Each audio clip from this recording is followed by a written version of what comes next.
करीब 21 साल की एक लड़की अपने घर से अचानक ही लापता हो जाती है। जब घर वालों को इस बात की भनक लगती है तो उस लड़की को हर जगह ढूंढा गया, तलाशा गया, लेकिन वह लड़की मिलती नहीं है। आखिरकार घर में एक तरह से तूफान आ जाता है। घर के लोग परेशान हो जाते हैं। बात पुलिस तक पहुंचती है और पुलिस को यह जिम्मेदारी दी जाती है कि उस लड़की को जितनी जल्दी हो सके ढूंढ के लाइए। एक दरोगा आखिरकार उस लड़की को तलाश कर लेता है, ढूंढ के ले आता है। पहले तो लड़की गायब होती है तो घर में कोहराम मच जाता है, तूफान आ जाता है। लेकिन जिससे ही दरोगा उस लड़की को लेकर आता है तो फिर दरोगा के घर में, न केवल घर में बल्कि उसके विभाग में भी तूफान आ जाता है। और शुरुआत में उस दरोगा को लाइन हाजिर कर दिया जाता है, बाद में दरोगा सस्पेंड हो जाता है। यदि पुलिस ईमानदारी से इस मामले की जांच पड़ताल करे तो शायद उस दरोगा को जेल भी जाना पड़ेगा। और इस घटना के बाद से पूरे उत्तर प्रदेश की पुलिस में किरकिरी मच गई है। हर कोई यह सोचकर हैरान है कि आखिरकार दरोगा ऐसी नीच हरकत कैसे कर सकता है। नमस्कार, मैं हिमांशु। आज जो मैं आपको सच्ची घटना सुनाने जा रहा हूँ, घटना उत्तर प्रदेश के जिला कानपुर का है, रेल बाज़ार थाना, और इसी का ही एक इलाका लगता है फैतफूलगंज। दरअसल एक विधवा महिला, उसके 3 बेटे होते हैं, 2 बेटियां होती हैं। एक बेटी जो सबसे छोटी होती है, जिसकी उम्र लगभग 21 साल के आसपास होती है, 22 सितंबर 2024 को अचानक घर से लापता हो जाती है। उस महिला ने अपनी बेटी को हर जगह तलाश किया, उसके बारे में पूछताछ की, आसपास के लोगों से भी पूछा, लेकिन वह 21 साल की लड़की जब अचानक से लापता हो जाती है तो उसके बारे में कोई खैर खबर नहीं मिल रही थी। माँ का रो का बुरा हाल था। भाई भी अलग अलग ढूंढते हैं, बहन भी ढूंढती है। ऐसी कोई जगह नहीं थी जहाँ उसको तलाशा नहीं गया हो। लेकिन जब सफलता नहीं मिलती है तो वह घर वाले बेइंतहा परेशान हो जाते हैं। आखिरकार माँ संबंधित थाने यानी कि रेल बाज़ार पहुँचती है और रेल बाज़ार पहुँच जाने के बाद अपनी बेटी की गुमशुदगी के बारे में बताती है कि मेरी बेटी घर से अचानक लापता हो गई है। पुलिस वालों ने शुरुआत में तो इस मामले को इतना गंभीरता से नहीं लिया था, लेकिन जब माँ बार बार थाने आ रही थी, बार बार पुलिस से रिक्वेस्ट कर रही थी उसकी बेटी को जल्द से जल्द तलाश कर दिया जाए, तो आखिरकार वह कहाँ होगी, किस हाल में होगी, परेशान होगी, आप ढूंढ दीजिए। जब पुलिस की आंखें खुलती हैं, नींद टूटती है और मुकदमा दर्ज कर लिया जाता है गुमशुदगी का, और इस मामले की जाँच की जाती है। वह फैतफूलगंज के चौकी इंचार्ज होते हैं गजेंद्र सिंह को जांच दे दी जाती है। गजेंद्र सिंह से कहा जाता है कि इस लड़की को जितनी जल्दी हो सके उतनी जल्दी ढूंढ कर लाइए और तलाश करके परिवार वालों के सुपुर्द कर दीजिए। आखिरकार परिवार वाले बहुत ज़्यादा परेशान हो रहे हैं। आखिरकार गजेंद्र सिंह ने इस लड़की के पास जो मोबाइल नंबर था या जिसके इस लड़की के संपर्क में थी, उन सब के नंबरों को सर्विलांस पर लगाया जाता है। और सर्विलांस लगाने के बाद पुलिस हर वक्त सक्रिय हो जाती है देखने के लिए कि आखिरकार कहीं इसकी कोई लोकेशन मिल जाए, कहीं इससे कोई ऐसा तार जुड़ जाए जिससे उस लड़की तक पहुंचा जा सके। आखिरकार पुलिस को एक दिन सफलता मिल जाती है और पता चलता है कि महाराष्ट्र प्रदेश की राजधानी मुंबई का एक इलाका है। मुंबई के उस इलाके में इस लड़की की लोकेशन मांडवी इलाके में देखी गई है। आखिरकार पुलिस ने एक टीम बनाती है। टीम की अगुवाई कर रहे थे चौकी इंचार्ज गजेंद्र सिंह के साथ 2 महिला कांस्टेबल भी होती हैं, पुरुष भी होते हैं, और एक टीम तैयार की जाती है। साथ ही जो लड़की का भाई होता है उसको भी साथ ले लिया जाता है। कार से सीधा मुंबई पहुंचते हैं। मुंबई जाने के बाद जिस लोकेशन पर लड़की की आखिरकार उसकी सर्व की मदद से वह लड़की मिल सकती है, और जैसे ही लड़की मिलती है उसको हिरासत में ले लिया जाता है। उसे कहा जाता है कि तुम्हारे गुमशुदगी की मुकदमा दर्ज है, अब तुम्हें कोर्ट में पेश किया जाएगा। जो भी तुम्हें कोर्ट में बोलना है उसके बाद ही तुम्हें जहाँ जाना है वहाँ जा सकती हो, लेकिन ऐसे तुम नहीं रह सकती। आखिरकार पुलिस ने उसे अपनी गाड़ी में बिठाया, भाई को भी गाड़ी में बिठाया, और जो बाकी पुलिस वाले थे, चौकी इंचार्ज, सब के सब कार में बैठ जाते हैं और यहाँ से सफ़र शुरू होता है। 1307 किलोमीटर का, यानी कि 1307 किलोमीटर का सफ़र था। ये मुंबई के मांडवी इलाके से कानपुर के इस रेल बाज़ार में थाना क्षेत्र में जाना था।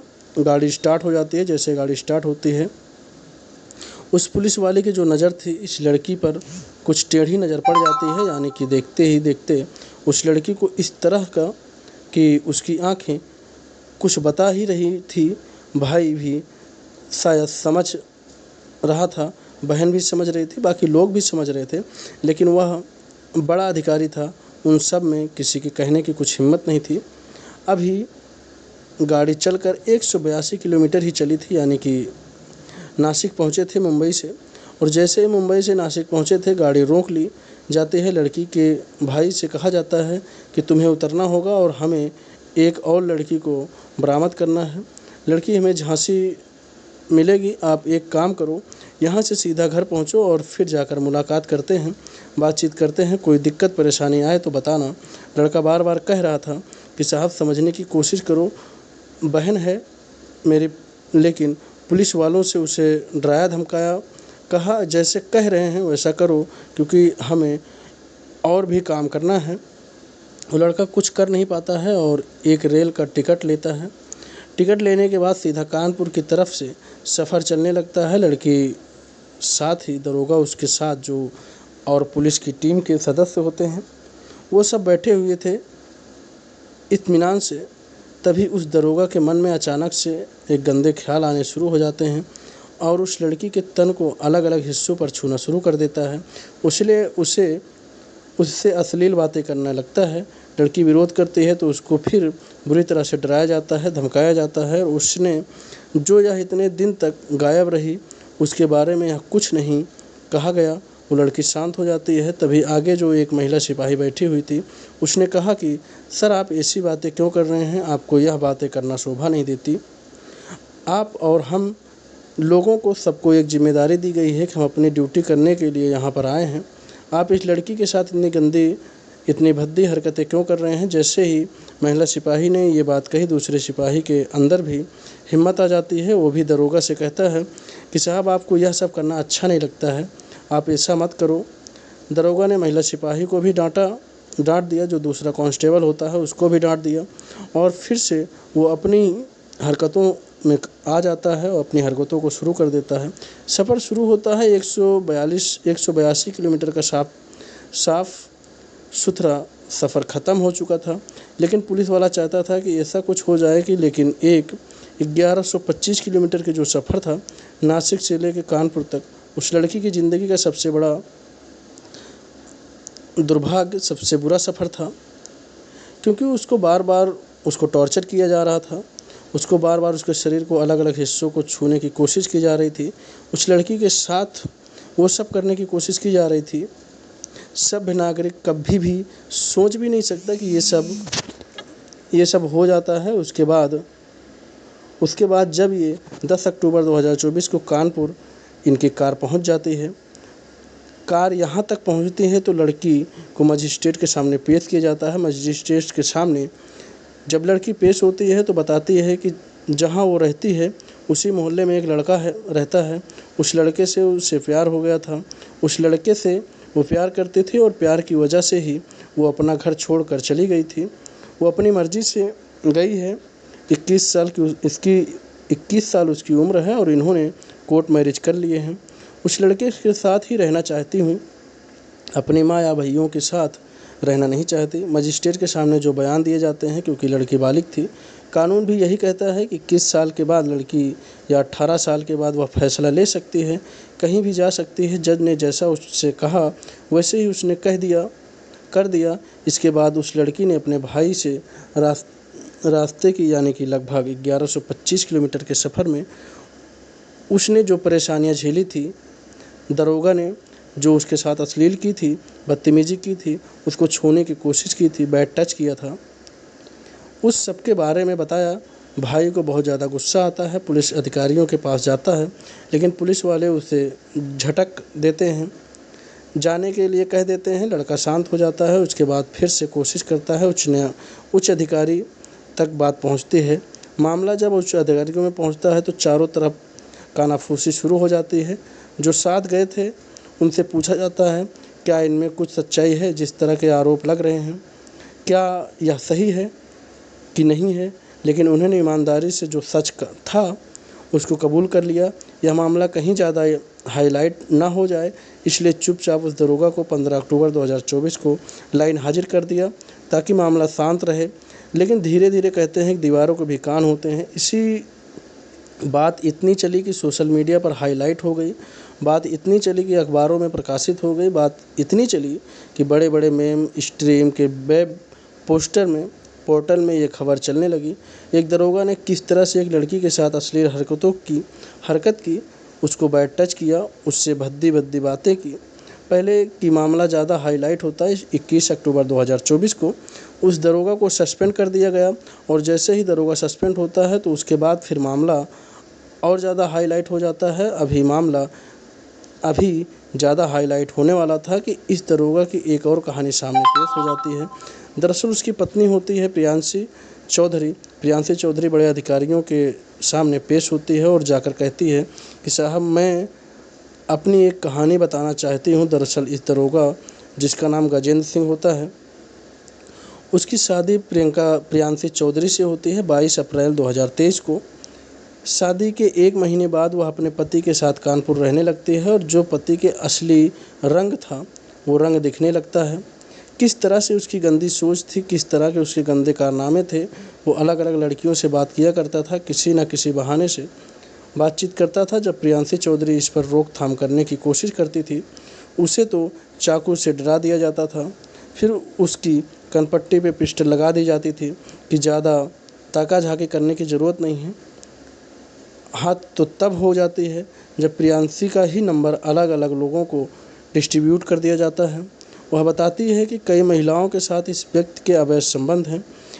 यही नहीं, इस व्यक्ति यानी दरोगा के एक महिला दरोगा के साथ भी अवैध संबंध हैं। अगर इस मामलों की पुख्ता तरीके से जांच पड़ताल की जाए तो शायद इसके खिलाफ बहुत सारी चीज़ें निकल कर सामने आएंगी। यह कितनी गंदी नीयत का इंसान है, कितनी गंदी सोच रखता है। महिलाओं के लिए उसको यह हवस का शिकार बनाना चाहता है। जब इस तरह के प्रियांशी चौधरी ने आरोप लगाए तो मीडिया ने इस मामले में हाईलाइट कर दिया। पहले लाइन हाजिर होता है, फिर वह सस्पेंड हो जाता है दरोगा के साथ। अब कार्रवाई यानी कि शिकायती पत्र उसके खिलाफ दे दिया गया है। FIR दर्ज हुई तो हो सकता है कि जेल भी जाना पड़े, क्योंकि इस घटना के बाद से उत्तर प्रदेश की पुलिस में उस दरोगा की वजह से पुलिस की जो छवि धूमन हुई है। न केवल पुलिस पर सवाल उठ रहे हैं बल्कि योगी पर भी कई तरह के सवाल खड़े हो गए हैं। जहां महिलाओं को बचाने की बात की जाती रही है, जहां महिलाओं पर छेड़छाड़ लेकर कई लोगों की टांग में गोलियां मार दी जाती हैं, कई लोग का एनकाउंटर कर दिया जाता है छेड़छाड़ करने वाले के इस मामले में। इस दरोगा के प्रति इतना शिथिल रवैया, इतना पिलवाइट रवैया क्यों अपनाया गया? यहीं इस तरह के सवाल सोशल मीडिया पर लगातार तैर रहे हैं। पुलिस क्या वाकई अपना ईमानदारी से काम करेगी या नहीं करेगी तो जांच के बाद ही स्पष्ट हो सकता है। लेकिन जिस तरह से दरोगा के करतूतें और उसके कारनामे सोशल मीडिया पर वायरल हो रहे हैं, उसकी खाकी पर कई तरह के सवाल या निशान खड़े हो गए हैं। दोस्तों, इस पूरे घटनाक्रम को सुनाने का उद्देश्य किसी को परेशान करना नहीं है, बल्कि किसी का दिल दुखाना नहीं है, बल्कि आपको जागरूक करना है, सचेत करना है। खासकर लड़कियों को बताना है कि कोई भी कदम उठाने से पहले हज़ारों बार सोचना चाहिए। जिस तरह से वो लड़की यहाँ से अचानक गायब हो जाती है, न केवल उसकी ज़िंदगी में परेशानियाँ आ जाती हैं बल्कि भैया की ज़िंदगी में परेशानी आ जाती है। काश उसके अपने परिवार वालों को समझाया होता, सहमति जताई होती, या फिर भी कानून का सहारा लेकर जैसे अब ज़िंदगी जी रही है वैसे जीती तो शायद उसकी ज़िंदगी में इस तरह की दिक्कत कभी नहीं आती। और पुलिस को भी अपना ईमानदारी से काम करना चाहिए था। सैल्यूट है उन बाकी सिपाहियों का जो कार में बैठे हुए थे और उन्होंने सच का साथ दिया और जो दरोगा की कारतूतें थी उसको सबके सामने लाकर रख दिया। और बाकी खाके की लाश की जो उसको बचाने में पूरी भूमिका निभाई जाती है, कुछ लोग बहुत अच्छे काम किए हैं। धन्यवाद।